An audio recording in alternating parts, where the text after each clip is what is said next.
Mga masses, tingni, I have my new pingganan. Ito'y nabili ko sa Timo at nag-offer sila ng 5,000 coupon bundle. Ay, aba lang namang hindi ko gamitin. Ay, sayang, diba?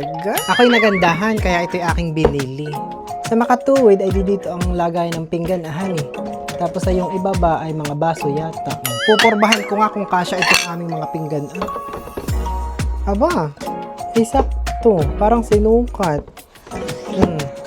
At syempre, alangan namang ako lang ang makakatanggap ng 5,000 coupon bundle from Timo. Dapat ay kayo din, di ba ga? Para makakuha din kayo ng 5,000 coupon bundle ay gamitin ninyo ang aking code na iyan. I-search lang ninyo sa search for at buy makakaklaim na kayo ng 5,000 coupon bundle. Paalala mga meses, bago ninyo magamit ang mga bundle coupon na matatanggap ninyo from Timo, ay kailangan muna ninyong ma-reach ang minimum spend requirement. Huwag kayong mag-alala dahil sa Timo, libre ang shipping, libre ang return!